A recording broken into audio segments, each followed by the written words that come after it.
Ah, voilà une bonne question, car elle touche malheureusement un nombre croissant de salariés. Dans un sens, il est normal que l'arrivée d'un nouveau manager modifie au moins partiellement la donne. Une des caractéristiques d'un être humain est d'être unique. Donc, pour un même travail, malgré des process stricts, nous avons tous une manière différente d'aborder une même activité. Quel que soit le groupe, familial, professionnel, associatif ou autre, l'arrivée d'un nouveau membre va donc toujours perturber peu ou prou. Première chose à faire, accepter la remise en question, plutôt que de se braquer tout de suite. Certes, ce n'est pas quelque chose de facile ni de naturel. Néanmoins, il y a beaucoup de noblesse et de grandeur à accepter de se remettre en question. Sans culpabiliser, elle doit se faire honnêtement, face à soi-même. Je vous encourage, par exemple, à parler avec un collègue de travail proche. Demandez-lui, est-ce que vraiment, par rapport à ce qui m'est demandé, je suis à côté de la plaque? J'ai connu un cas de souffrance au travail dans lequel le manager réclamait l'atteinte d'objectifs importants sous prétexte qu'un tel ou une telle les dépassait. Renseignement pris, c'était faux. Heureusement que cette dame avait eu le courage de demander ce qu'il en était réellement à la collègue citée.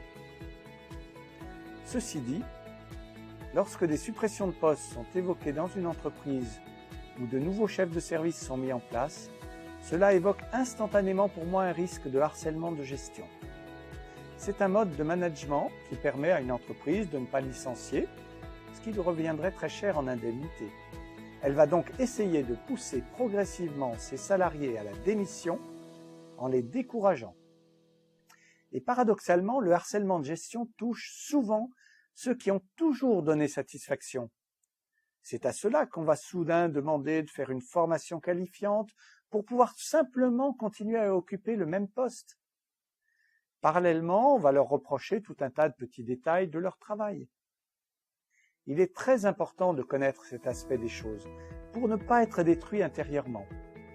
En effet, les reproches qu'on peut nous faire, même s'ils sont injustifiés, ont souvent une influence négative, en insinuant le doute en nous. Suis-je réellement aussi mauvais qu'on me le dit? N'y aurait-il pas une part de réalité dans les reproches que l'on me fait? Vous connaissez l'adage, critiquez, critiquez, il en restera toujours quelque chose. C'est très insidieux et malheureusement redoutablement efficace. Mais si vous avez conscience de ce mécanisme, c'est déjà un premier pas, car il vous permettra de voir les choses sous un autre angle. L'idéal serait d'obtenir des témoignages écrits de collègues ou d'anciens collègues, mais il se peut que la crainte les empêche de prendre parti. C'est très souvent le cas, et les harceleurs utilisent régulièrement la peur comme une arme. Je vous conseille d'écrire le plus possible tout ce qui vous est demandé ou reproché, et parallèlement tout ce que vous faites en réalité. Si vous pouvez sauvegarder des mails à ce sujet, c'est encore mieux. Mais ce n'est pas simple, car la plupart des harceleurs se débrouillent pour ne pas laisser de traces écrites. Si vous arrivez à rassembler des documents objectifs, cela aura deux conséquences. La première, c'est de vous aider à vous prouver à vous-même la réalité de la valeur de votre travail et démontrer l'injustice que représentent les reproches. La deuxième est que cela vous permettra de constituer un dossier solide au cas où vous deviez porter l'affaire devant les prud'hommes.